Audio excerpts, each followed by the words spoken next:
agree with each other, don't we live in the same world? So I am going to talk about that, hopefully. So it's kind of, well, so it's going to be about perception. So if you been practicing with Sanshin, you heard maybe many times Uchiyama Roshi said, your world is born with you and dies with you. So, and then, you know, I know like some people, a lot of people have a problem with, what does he mean? You know, what do you mean? So the world is going to disappear if when I die? As what? Yeah. So that's actually I had that kind of question before. So I think like to maybe help to understand that a little bit better. So he usually used I think the cup or glass. So I'm seeing from this side. This is, you know, everybody think, oh, this is just same glass. We are watching it, but from my side of this angle is like this. But from second side of this cup glass is different, and then from Owen, this looks maybe different. You know, you see my hand like this way, and then you might see me from profile. So, you know, so everybody has different perspective, and then also you have your own feelings and conditioned. So that's already added to your view of this glass. So thank you very much. Maybe, okay. So is anybody who is not experiencing your experience without your perception, without your own perception, you're not human. so you know, this perception, we have this perception with this body. So as long as we are living as a human being, we cannot get away from it. So so it's kind of a little bit like there's a Yogacara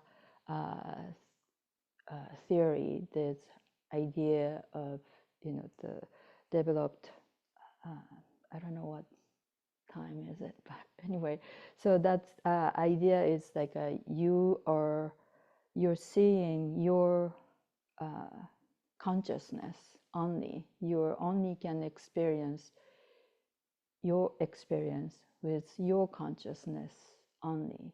So you can't really not know anything is happening really.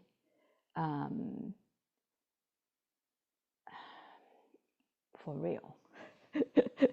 So meaning, so I'm seeing this through my eyes and my perception, and then that's only I can see. I cannot see with your eyes, with your conditioning. So this is the only things I'm seeing, and then this is only seeing I'm only listening through my ears. I cannot really listen from anything else. So, I can't not know what I'm seeing is actually exist, because, you know, maybe I'm getting to a little bit difficult area.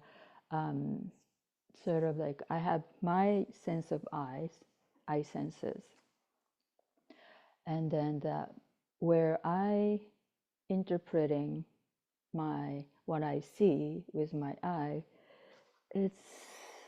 I can't really locate where it is happening. I don't know if you can tell exactly your perception is happening. I can't really locate that, where my eye senses meet, and then supposedly object of eye senses, supposedly this cup, glass, but I don't know where this perception is exactly happening. So, and also because this everything, what I see is actually, maybe this is too much. I can't really not know this actually is here or not. Maybe this is just too complicated. But anyway, so basically, you are only experiencing with your own senses, and you cannot. That's only your experiencing. You cannot experience anything without your perception or consciousness. So this is just typical Buddhist story example. You heard this many, many times. Blind man and elephant. So supposedly, so there are many versions of it. It's not just a Buddhist story. There's Hindu version. There's other religion. Many versions of this. So I'm using this one version. Then how many people? 1, 2, 3, 4, 5, 6. In this one, it's 6 people, 6 blind men. I think it's supposedly like, I think it's king. I think maybe in this story, king. So for his amusement, got like 6 blind men came to experience the elephant. So one blind person touched the trunk of the elephant, and then this person said, "Oh, elephant is like a thick snake." And then another blind person, touched the ear. Oh, this ear, this elephant is like fan. And then another person touched the leg. And then this person thought, "Oh, I think elephant is like a tree trunk of tree." Another blind person touched the elephant, the side of elephant, and then this person said, "Wow, elephant is like a wall." And another person touched the tail, and elephant is like a rope with brush attached to it. And then another person touched the tusk, and then he said, "Well, elephant is like a very hard and smooth, and it's like a spear, So everybody has a different idea of elephant, but they're only a partially right. They couldn't really experience the whole elephant because they can only, they're only touching a part of the elephant. So that's just kind of example. We are not be able to see the whole world because your perception is very, very narrow, just very limited. Todo-san talked about another example of perception. Every one of us is like a frog in bottom of well. So your view is only like a round view of sky. So this is all you can see. So you think that's the world, but that's not the whole world. So so it's sort of like this. You think this is like you try to understand only in your head. It's very difficult to understand. So Uchiyama Roshi told this, your world, you're born with your world, dies with your world many times, because it's not really easy to understand the concept. But you have to, again, I really emphasize on the practice of zazen. That's where you can really understand. So where am I going this with? Okay, so so the problem occurs. You think this is absolute truth, like your view, your idea of the world is absolute truth, and then when you're pointing, no, you're wrong. This is it. I'm right. You're wrong. That's the problem occurs. So maybe so we were not really living in the same world, because your experience of the world is very different from another person's experience of the world. We have a different perception, different conditioning. So that's kind of like impossible to really, almost impossible to really, understand each other. I had an experience of have a conversation with my friend recently, and then basically our conversation kind of like went parallel, just didn't really meet. Like I'm saying my view, and then she's saying her view, and then I think like she wanted me to understand and agree with her, and I wanted her to see my view, and then wanted her to understand and agree with me, and then we just went parallel, and then just kind of like stays in the same distance, never be able to meet in the middle. So I was like, I thought you're a friend. You're not a friend anymore. But so this is kind of like what's happening in the whole world in a way.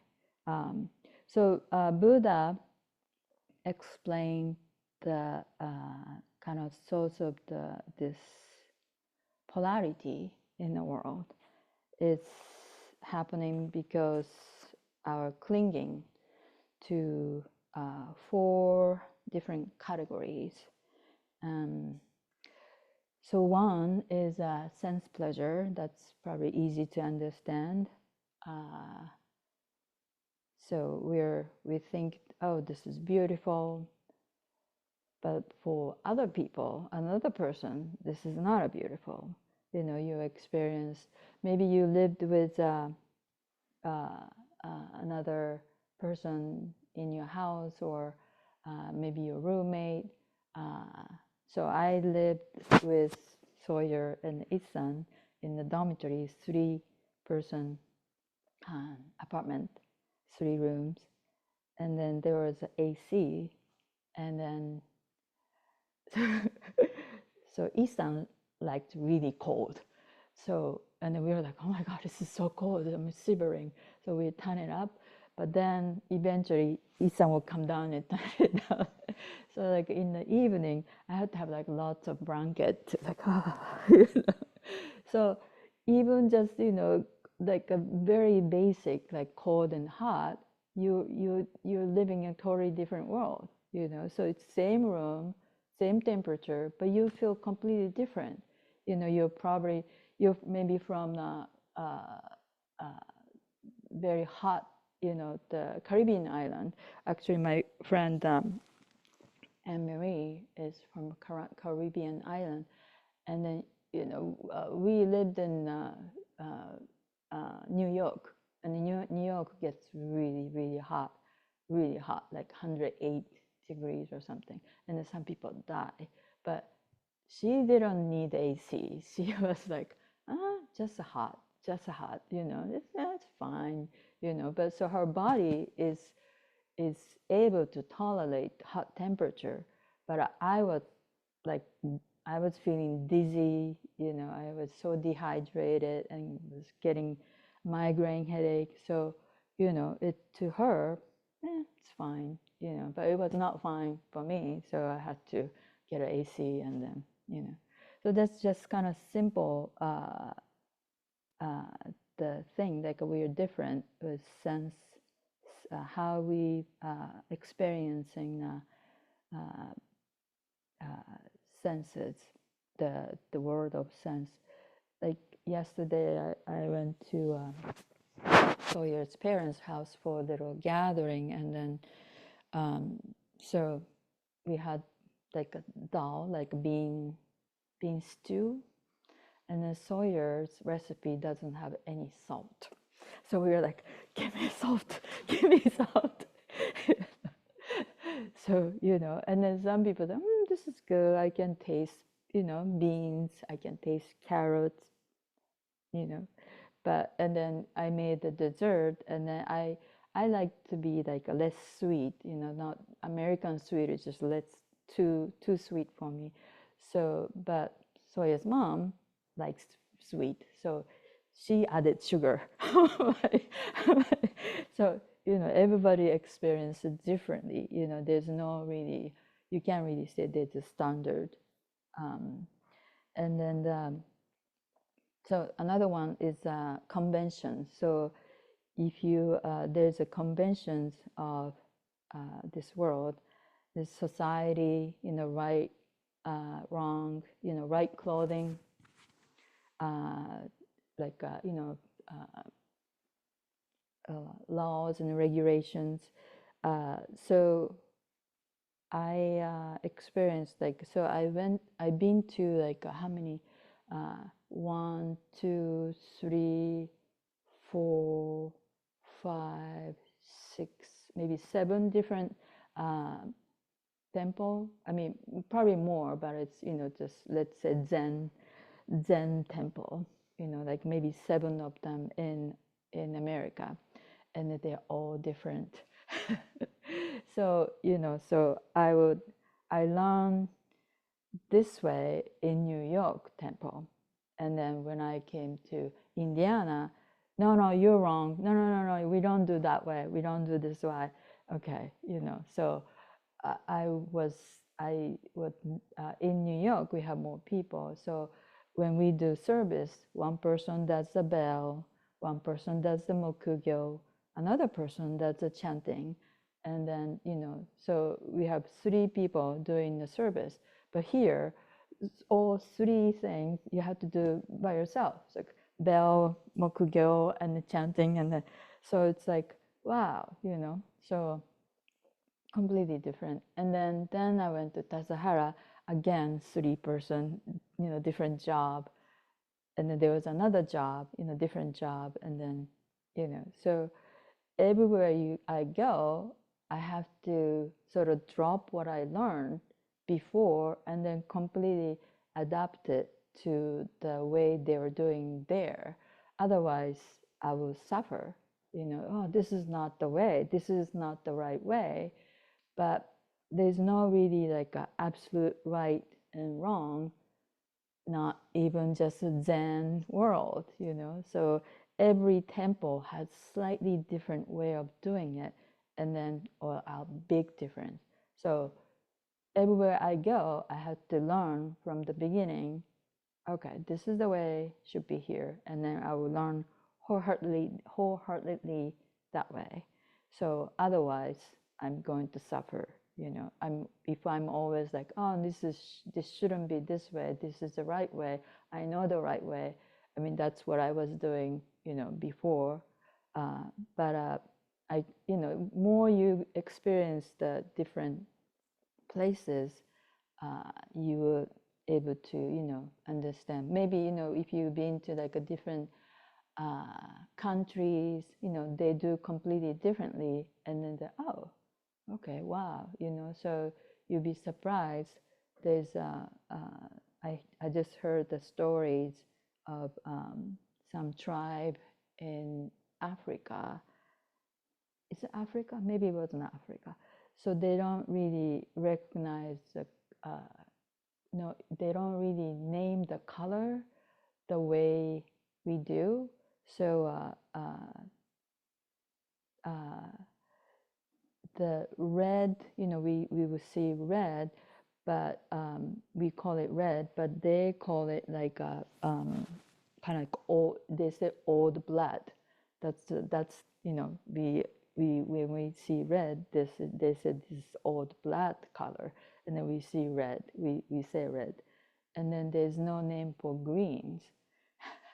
So, you know, I was just thinking of that, and then I was driving yesterday, and then I was like, well, how do I? So when I explained to the person from this tribe, if I say, okay, you go, you can drive forward when the light is green, but they don't have a concept of green. How was I, you know, so because I guess like so many different green color in, you know, Africa, so it's not like one color to them. So it's not, it doesn't make sense to them, you know. You're kind of like saying this is green, but they were saying, no, no, this is different. This is a little bit like this. This is, you know, it's not the same color. But so it's everywhere you go, there's a different different rules, standard, you know, the way of seeing. And yeah, so I learned from going to different temples like that. And another one is your views and opinions. That's probably you know, that's very easy to get attached to. I'm right, you're wrong, this is good, this is bad, you know, completely separating yourself. You're antagonizing the person who doesn't have the same opinion like you do. And another one is, you know, the self-view, like ego, like dividing me and others like this way. I'm a priest, I'm a monk, I'm Japanese, and you're not Japanese, and I'm a doctor, I'm father, or, you know, or something like, you know, this is my thing, you know, this is my book, this is my talk, or something like that. And then, yeah, it's just, this is also very easily to really attach to. And then today, my friend Nathan is visiting me. And then, so in a dining room, where dining room is right now is my office. So I study and then write on the computer. And then there is a spot I usually sit. And then Nathan sat on the spot and said, "That's my seat." But I was kind of joking. So, but you know, but he moved. So it's no, I was joking. I'm sorry. You know, you can sit here. You know, so this is how it's easily like that. You know, this is it. This is mine. You know, this is me. You know, it's like really, really quickly happens. So, where am I going to this? So if you can think of yourself, like how you're conditioned, you know, and then so you're conditioned by, you know, how your views and then conventions and then opinions are really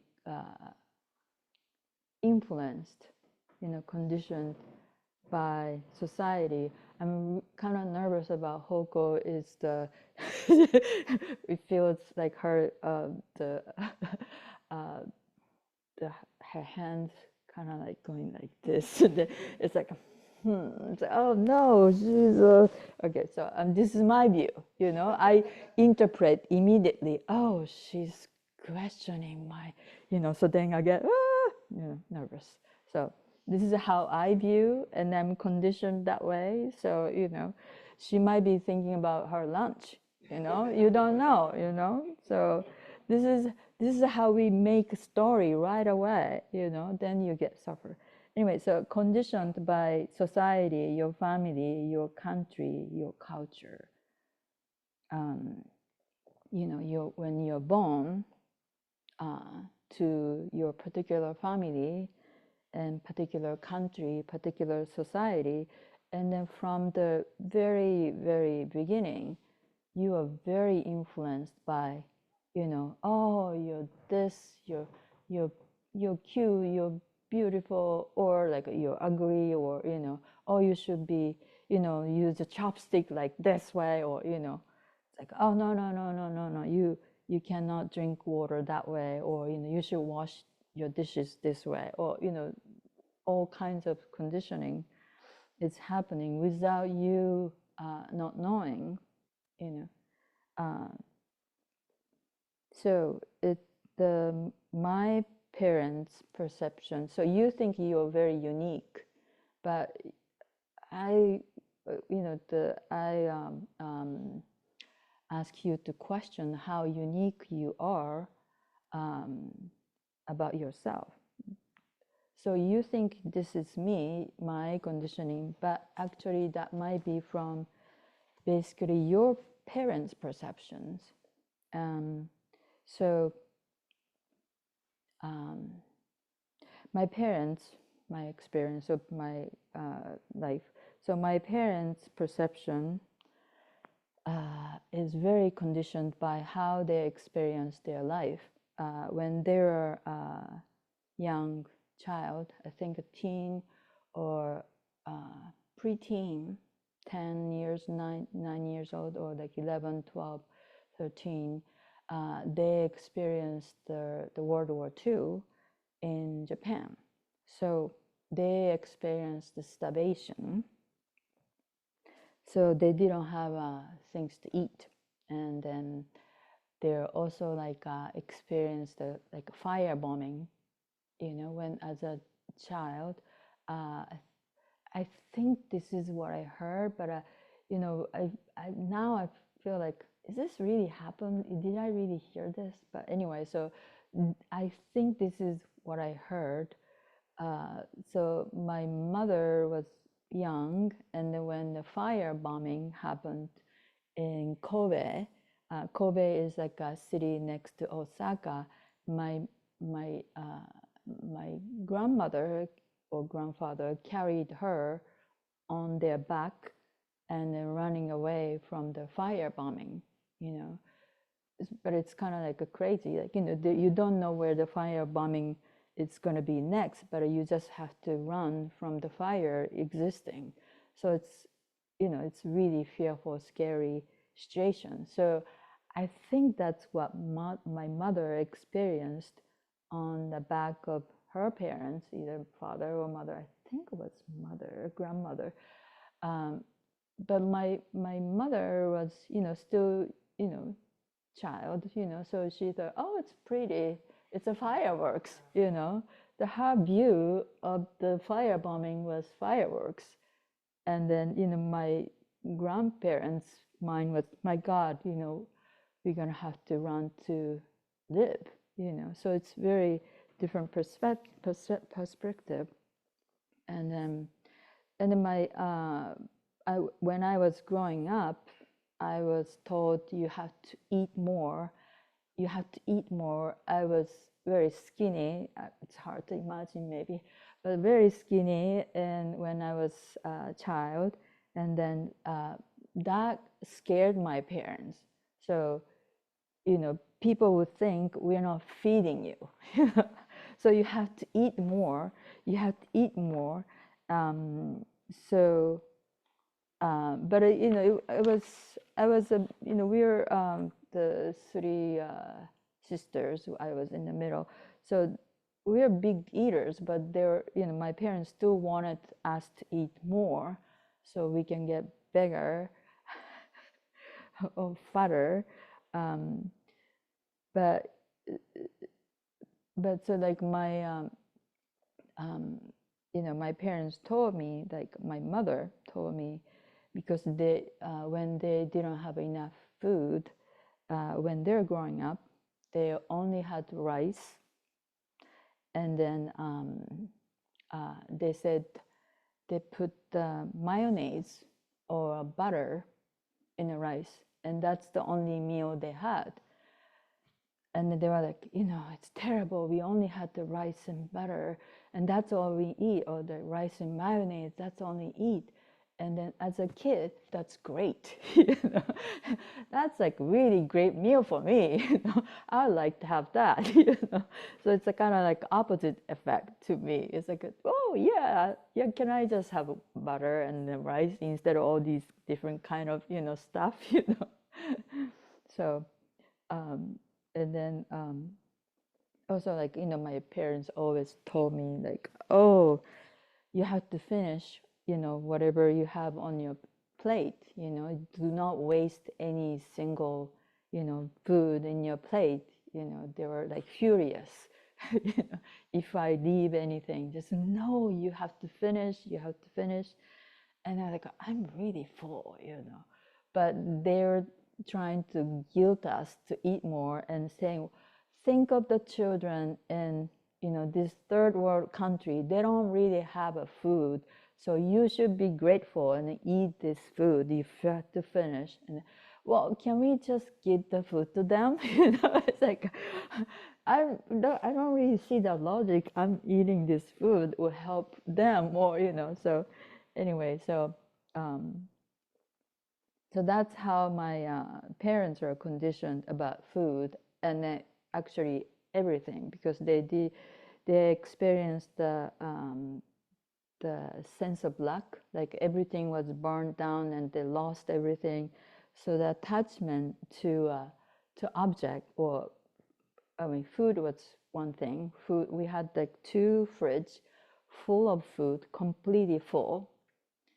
It's kind of, it's easy, it's even not easy to get it out because it's so compacted, you know. And then we are only like 2 adults and 3 kids. We don't really need a 2 fridge to, and then some of the food would be, you know, was wasted in a fridge, you know, because we had so much food. And then I think it's, you know, now they should be called hoarders.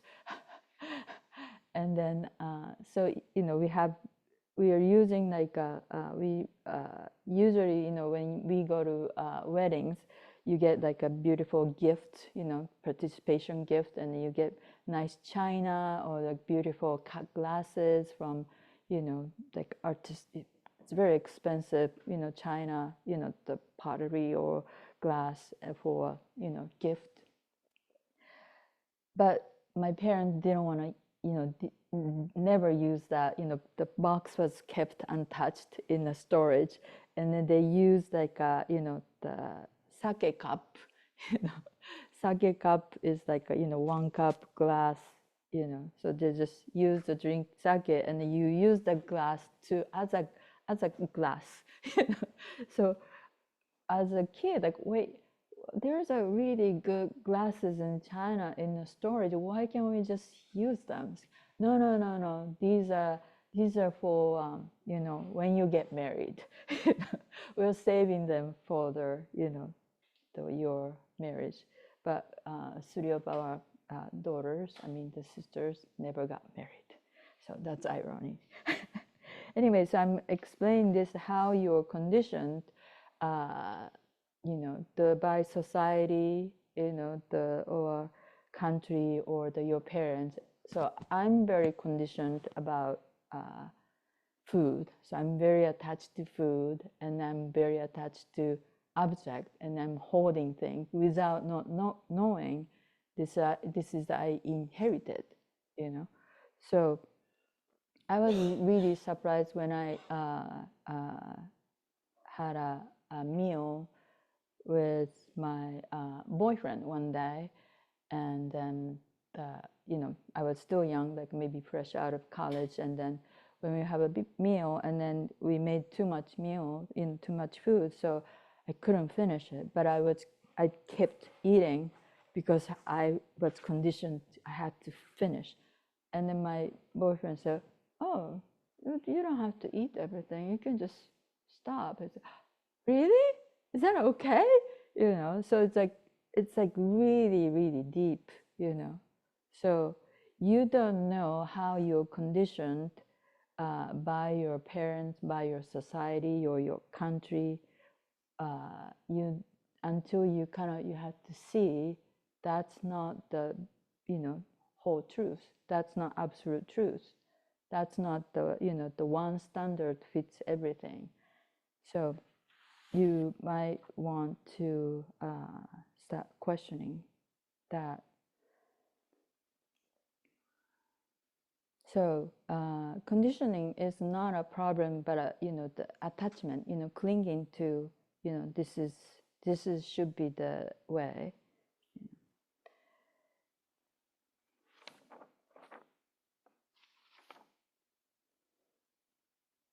This is probably too much.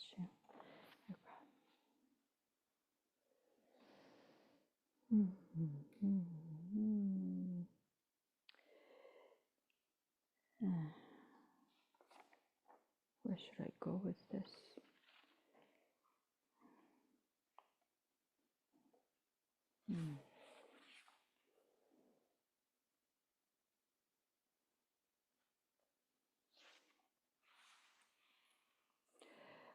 So this conditioning, or so it's kind of like a little bit similar to Yogacara concept. So Yogacara concept, the part of the Yogacara concept is we have the storehouse of seeds. So seeds of conditioning. So until you have a perfect situation, seeds stay in a storage house. So when, you know, like like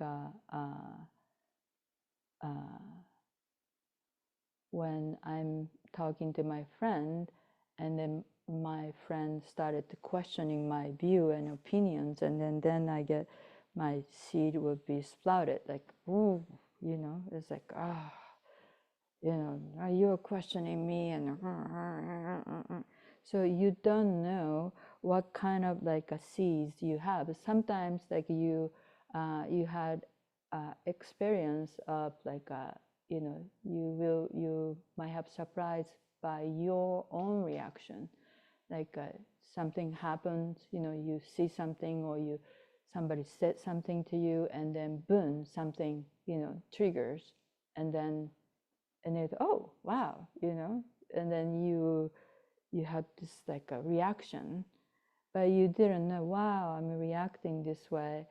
Well, you know, if you can realize it, you know, usually you don't realize it, and then you just keep going forward. But sometimes, you know, if you see it, that's your seed is sprouting because of this perfect storm, you know. So then you can use it to see you have this special conditioning. One of the story of, I don't know which one this is from, Stanipada, but I'm not sure. But anyway, so there was a, so it's story, Buddhist story. So this rich woman, so she has a very good reputation of gentle and kind, you know, and then generous to everybody, and then she had this maid, you know, so her maid was like, is that true? Is she really? She's like a devious, you know, my you know, owner, my employer, this rich woman, I'm working for her, but is she really generous and kind? So this maid had kind of like a, you know, she kind of like thought about it. Maybe I will have to test her, you know. So she decided to go to work, you know, to clean the house or cook or, you know, everything. She's you know, she's a good maid, so she's usually was on time, but because she wanted to really test her you know, employer, she decided to go late. So one day she was late, you know, maybe 30 minutes late on our, and then so the rich woman was, well, no, you're late. It's like, yeah, I'm late, you know. It's like, And then next day she was late again. It's like, oh, then rich woman was, you cannot be late, you have to come on time. And then, yeah, sorry. And then another day, third day, she was late again. So the rich woman was started yelling at her, like, you are late for 3 days in a row, blah, blah, blah, blah, blah, blah. And then fourth day,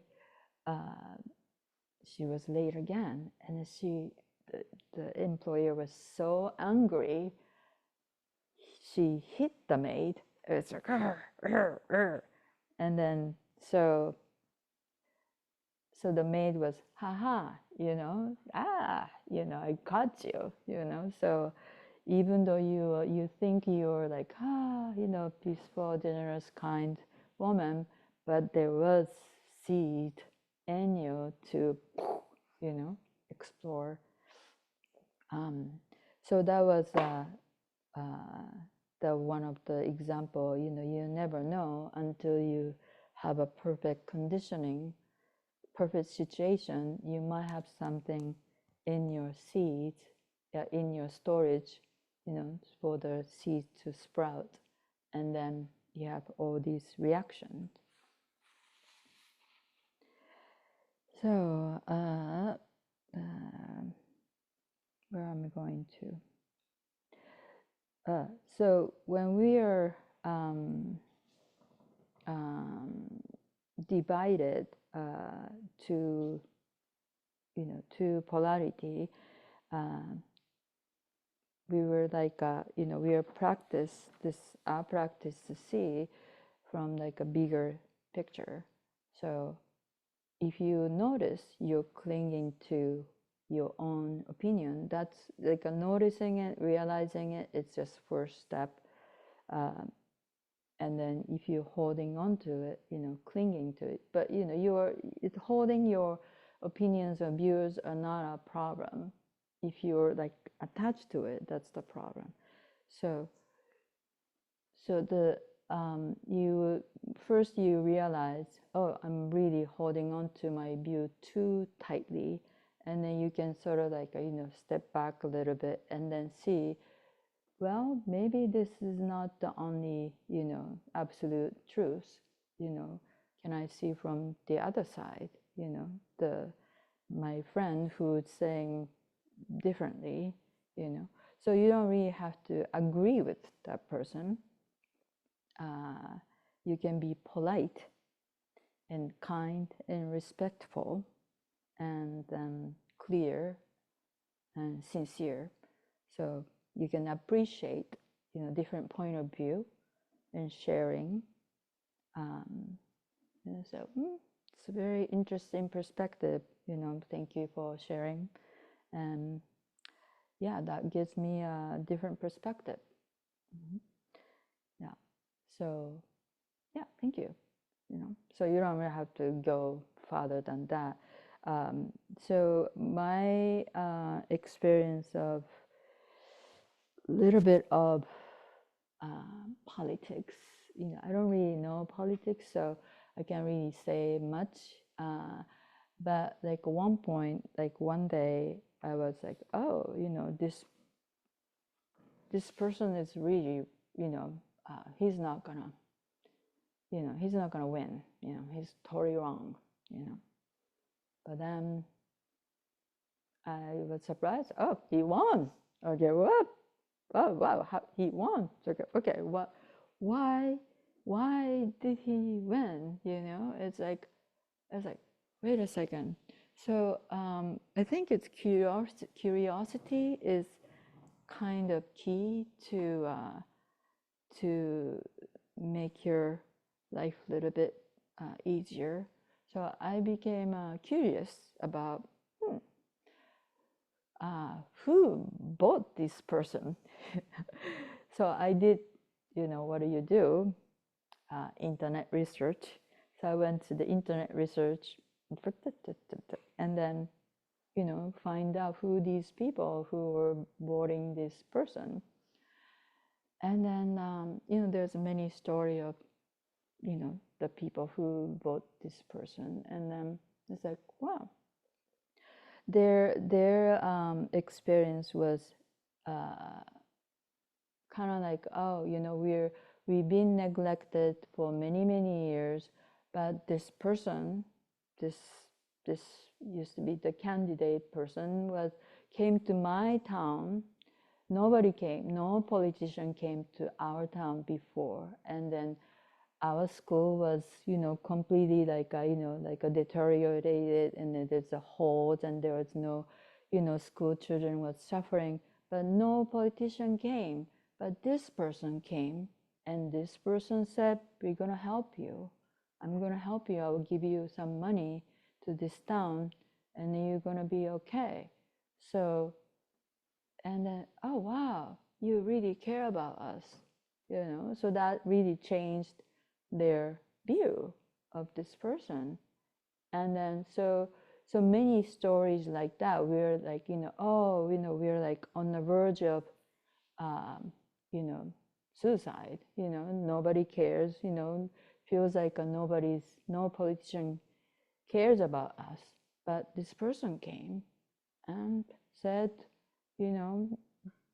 this person is going to help. So it's, okay, yes, we do need help, please, So that's I didn't know this kind of story before. It's like, wow, okay. I mean, if I'm that person, if I'm living in a village, no politician came before, and it feels like neglected, and then all the roads are completely like not drivable or whatever, just whole town is completely, deserted. And then if somebody came to, we're going to help you, I was like, I will cling to that, So that kind of helped me. This is just a very simplified, explanation, but that helped me to accept the, reality, accept what's happening, understand there's another side, and then there's always like having benefit of doubt. Wait a second, am I clinging too tightly? Is this absolute truth? Which is not true at all. So,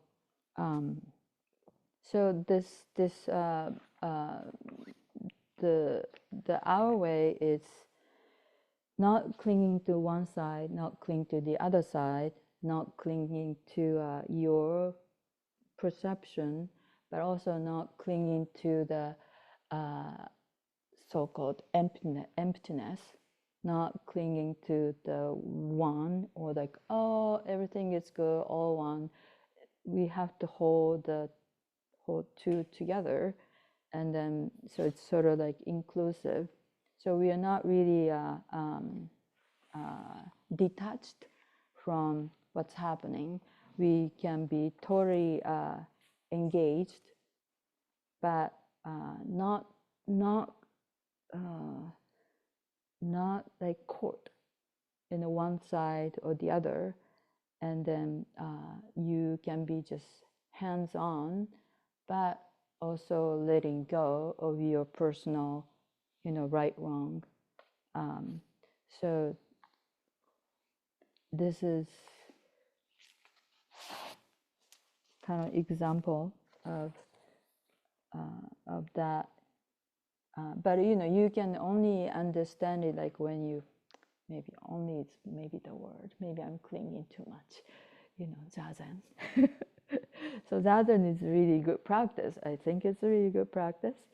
I highly recommend it. So that will help you to have, when you sit zazen, you're dropping, you're letting go of your thoughts and just kind of like, just seeing, arising, ceasing. So that, you can see the world like that way too. Always have this zazen mind, and then, one opinion's happening, the other opinion's happening, and just you see that way too. So this is Xin Xin Ming by third patriarch, Chinese third patriarch. There's a different way of saying this person. Master Shen Yan or Shen Tan. Is it?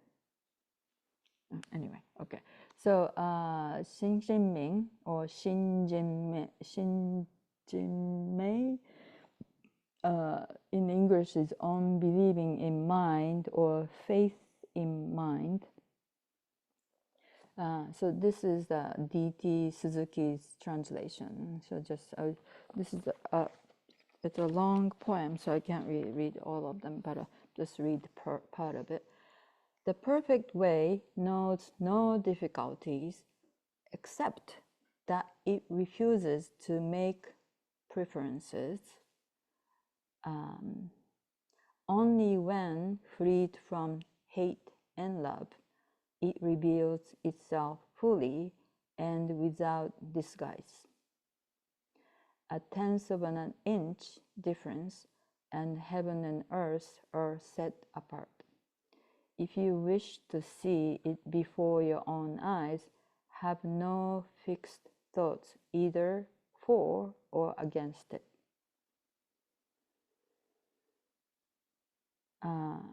To set up what you like against what you dislike.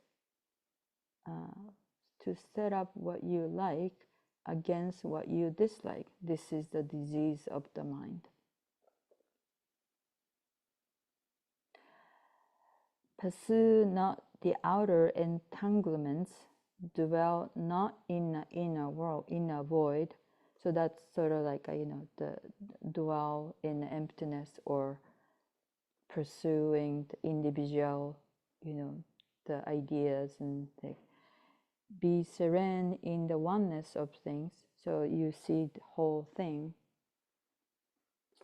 as is, and dualism vanishes by itself. Okay, I think that's good enough for now. I hope I don't have many questions, but I think I will. Okay, so thank you.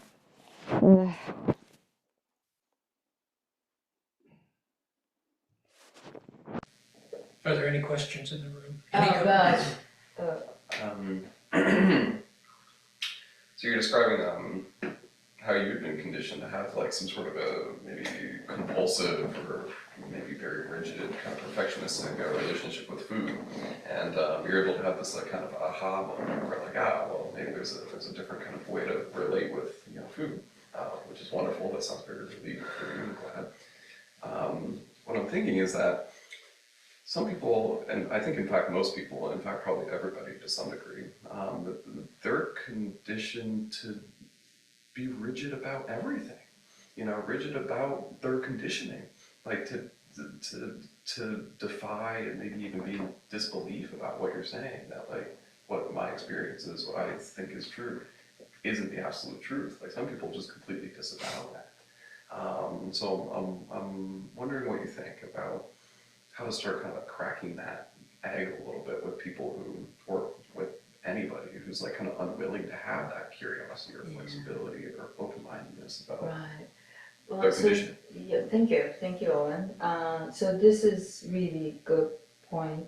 So I think, I think, you know, so it's a danger of that is like when I try to change the world, when I try to change others, that's a really kind of, dangerous territory you get into. So I am not, I feel like my practice is not trying to change the world or change others who I think they're having a, maybe, maybe good intention. I want to help people. I want to, have them realize, what they're clinging to, and that could be really dangerous area. So, it's um, yeah. If I try to change other people to basically to make me happy, so that's it's because I feel better if you change. So that's a very dangerous area we are going to, and then that's going to create more suffering because that basically you don't know they want to change. So um, so the basically I think it's like I'm not trying to change anybody. I'm not trying to change the world. I'm not activist. Um, so that's not, what I want to do. And so the one good story of this is when, oh, but you're talking about the food only or anything? Well, just in general. Just in I think general. that some people, if your boyfriend at the time were to say something like, "Oh, you don't have to eat everything," I think some people would be like, "No, yeah, I do." Like, what are you Yeah, talking yeah, about? yeah, Like, shut yeah, up. yeah, yeah. So yeah, so then then that's it. I would say like I just leave it. Just if if if she thinks she has to eat everything and then she suffers from it, it's just all right. Just you don't have to like stop eating. So if you start fighting with her, it would be a problem. But only you can be like a good example of I can't eat this anymore, so I'm just gonna put it, maybe I'll eat it tomorrow, or maybe I have to compost it, and then yeah, so then I'm okay, but you don't have to have your friends change. You don't eat it, don't need it, you're gonna suffer, that's like more like could be friction, so you kind of have to see is this person is asking you advice or feedback, usually like a Buddhist thing is, some people people has to ask Buddha 3 times. Then Buddha's, all right, you asked me 3 times, I'll tell you. So, so Buddha was not trying to change, the something he opposed. So this is the story. So, but I guess this is good story. So, when his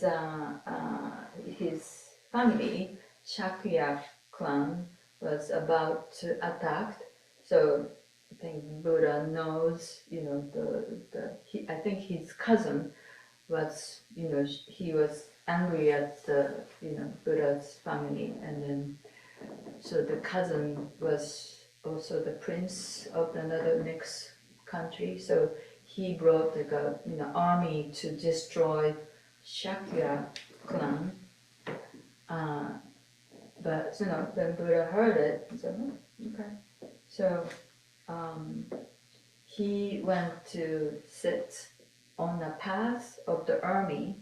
The army was coming, with I guess many people, he sat on a path under the shade of a tree, and then but this tree was kind of like shabby tree. It's not. So anyway, he was sitting the in the center of this path. So the army came, and then the prince, he saw Buddha, and then his father was really a good disciple of Shakyamuni Buddha, and then also he was kind of helped by Shakyamuni Buddha before, so it was But also there is, I think, a tradition, when you see holy person on the way to the world, you cannot go forward, so you have to retreat. So, okay. But he asked Buddha a question like, why you are sitting here? There's a perfect tree with more leaves, like a better shade in there. Why you're sitting here? And so Buddha replied, oh, the shade of family tree is so nice, And then that's all these things he said, It cools me, And then so the prince with army was like, okay. So he turned around, and then second time, okay, we're gonna attack again. So marching with the army, and then there's a Buddha. Buddha sat again in the past, and then I was like, all right, Buddha, why are you sitting here? There's a better tree over there, and then why? It's family tree. It's really nice. It's very cooling. So, so the prince gave up and then retrieved. But third time, so Buddha didn't go there because he realized this is the karma from his family that he cannot stop. So he just kind of like delayed the attack, but he couldn't really stop because he can see it. Anyway, so this is the story, but a point of this is that he was not like arguing with this prince oh, you're wrong to attack my family, do not kill, He was not preaching, so that just kind of like just sitting and then, just really appreciate this tree of my family, family trees, so it's sort of like kind of saying, well, your family, maybe the prince thought about, yeah, family. Maybe he thought about his family. We don't know. But, the point is, Buddha was not arguing. Buddha was not like, you've got to stop, When you try to argue, that's the friction, So we kind of have to know, like, how we communicate with each other, how we like understand the other side, like your friend who's really conditioned to this way is like, well, okay, that's where you are, and then that's okay, that's totally fine. I accept you completely that way, and then that kind of like complete acceptance would give a chance to change. I think. Thank you. Thank you. So Owen, if I may, as a mental health professional, my guess is that you are frequently called upon to challenge people's self-concept. Somebody's in front of you because they're challenged by something, and that they may be looking to you, or your profession looks to you, to challenge some fairly deeply ingrained self-concepts. What's your experience of that? My guess is you are equipped with some tools and some skills in your toolbox, because my guess is you're called upon to do that just as part of your work with people. When Esho was talking about the I guess the culture of the tribe that doesn't have the conceptualization of green, I've kind of gone down like a little like mental rabbit hole, I guess, about how what the kind of dialectic between like concepts and experience actually is. Because I think sometimes what we're able to do is like we're able to, maybe a good example is something like an X-ray or something, where if like I as a non-medical person looks at an X-ray, like it doesn't mean anything to me, it's just like a bunch of colors, a bunch of lines, whatever. doctor can look at it and they have concepts for like what is actually represented by the X-ray, right? So they're able to point to several different things and kind of pull experience out of it, right? They're able to pull like meaning out of what's there. So sometimes concepts kind of create experience. Other times, and I think this is very common in like the mental health world, experiences create the concept, right? So if my parents, abuse me, neglect me, and whatever, my idea of what love is it's something that hurts. I get this idea that love is a painful thing, right? Um, so I think what ends up happening, something kind of similar to what Esho was just saying, is like a lot of the time what we need to do is not necessarily argue about what a concept is or describes, but rather just give an experience of that concept that's healthier for the person, right? So by sitting there and loving the client in whatever way I can, that's the thing that teaches them that like, oh, my self-conceptualization of what it is to be loved is myopic or mistaken or broken in some kind of way, maybe. It's usually not a matter of, as you're saying, Esho, like argumentation. It's usually a matter of just demonstration, I think. So you're giving somebody sort of a new experience of that concept as opposed to an intellectual argument about the concept. Yeah, interesting. Okay. I was curious about that, thank you, because my guess is you run into this in your work. Often, yes. Yeah. In fact, that's exactly what I was curious about. Is some people show up and they say that they want to change, but experience would belie otherwise, right?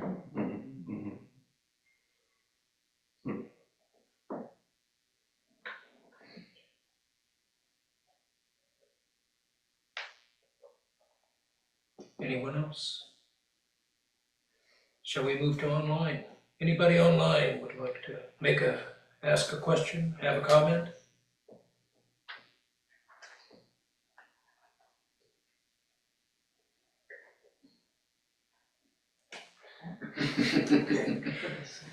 Oh, I think Ado? Is that Ado? Yes. I just wanted to share an experience that I had during this talk and in response to the talk.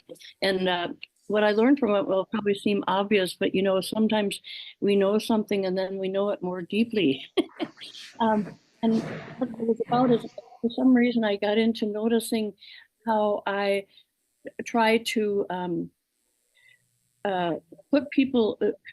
I think I'm trying to understand people, but what I'm really doing is trying to put them in a particular box. And then if I could leave it right there, that might be okay. But then I might make a judgment about that. And so, anyway, what I realized, what we already know is I realized, well, I don't need to do that. I don't need to understand, and I don't need to have an opinion. And even though I think sometimes my desire to understand is really for the sake of the other person, sometimes it's not. Sometimes it's tainted by me wanting to get some information to make a judgment about. And I all of a sudden realized, oh, I don't have to do that. I don't have to do either. I don't have to understand. I don't have to have an opinion. And then I felt this great relief, like, oh, I can't, I don't need to do that. Anyway, that was my experience. Thank you, Ado. That was beautiful. Yes, I totally agree. Like, I had an experience of like, oh, really want to understand this person who's behaving the way, I don't like, So I really want to understand this person, why you're doing this, and then I was saying, well, I wanted to connect with you, but then it was like kind of a little bit dangerous area. Like I'm just like, why you not, why can you be the way I like? So I will understand it and then understand and then tell you where you got wrong, so I can correct you so we can connect and we can understand each other so I feel better. It's like, oh, that's really heavy, but it's like, sometimes, I get to in that mode and just like pursuing to like, I had to, but then it's like, wait a second, I maybe have to just drop it, maybe like well, maybe, you know, right now we are not quite, you know, not there yet, you know, well, but I can accept that, you know, I can just be with that moment of reality. I can experience, I can really experience not being able to understand another person, not being able to feel connected, not being misunderstood. So I can experience that, you know, the painful experience, and that could be valuable to other times. Like, oh, I totally understand. You know, I can understand how another person feel being misunderstood or not be able to connect. I can understand that feeling, and that's, you know, my experience of painful experience was also valuable. And then dropping the idea of trying to maybe fix or understand, and can be freeing too. So it's sort of like being with this moment completely, like fully as is, without any change necessary. Well, and then, like, you know, Buddha said, like, you can just going back to your tracing back to your own experience, to the very, very, very, very, very beginning, how it started. This is kind of like when, you know, before you started to going all this story, there was, you know, how did I start it? You know? So maybe it could be, you know, you're thinking about, oh, it's terrible, this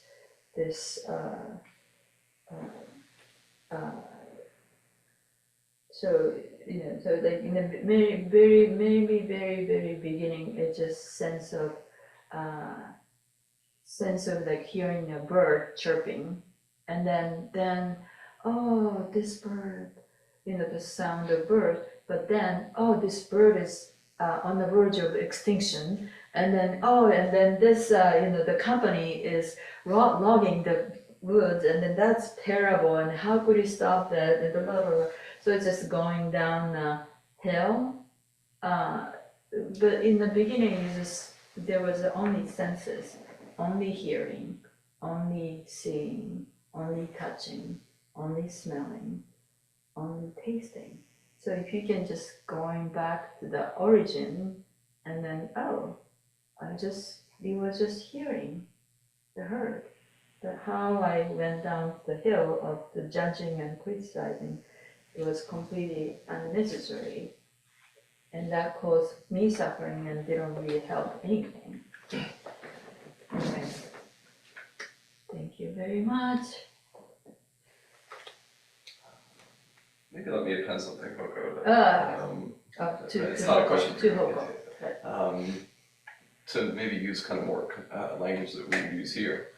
Something that'll happen, in fact, is, and I think this happens in any relationship, not even just like a professional one. People will have like an idea, they'll cling to an idea about who they are and what they're like and how they experience things. But there's almost always going to be like a gap somewhere, right? There's almost always going to be some way in which like their understanding, their story doesn't quite like represent what's actually happening.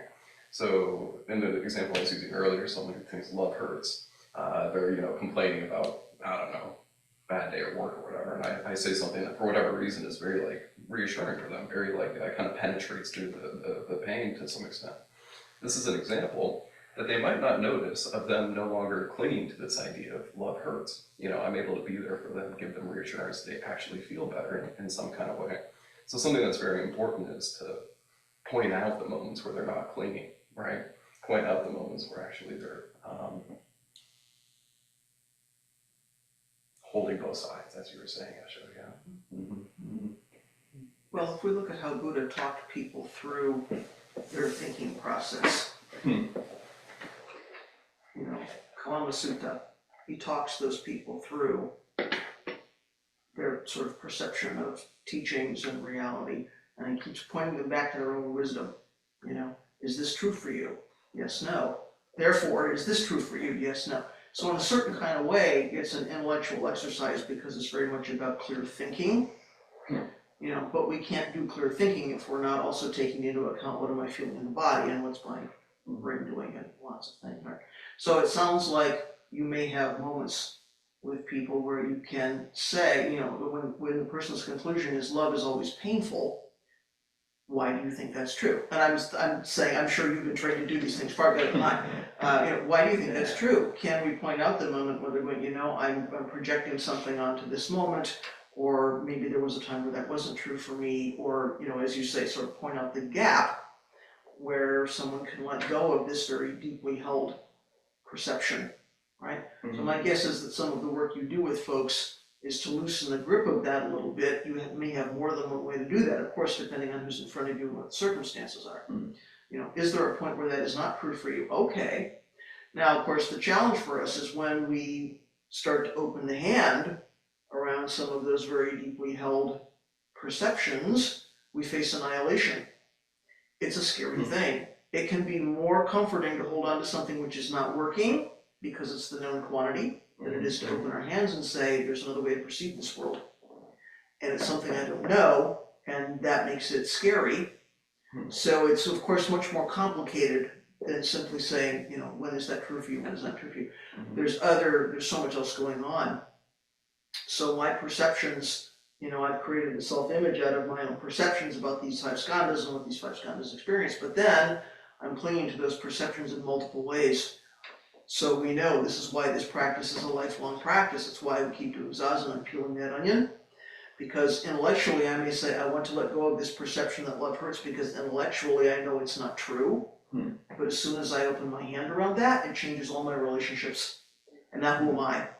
Right? Because we take so much self-concept from our relationships with other beings. So I'm just using your example and sort of expanding it in a certain way. So, you know, when I'm asking you those questions, I don't want to leave the impression that I think that's a simple thing to do with somebody, because I think it really isn't. And it takes some real skill, whether the person we are helping is somebody else or ourselves.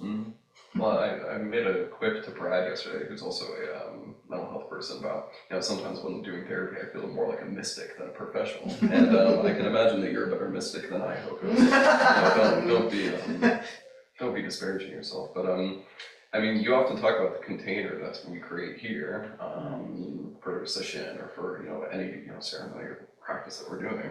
And I think also there's a container in the therapeutic relationship, and the purpose of those containers, of course, is you're safe within the midst of the annihilation, right? Or there's something else to kind of come back to that, you know, once I've experimented with casting away this thing, like, you know, what's left, and I know I'm intact in the meantime, right?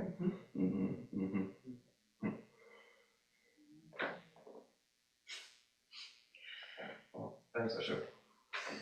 I just want to share something. It's not a question.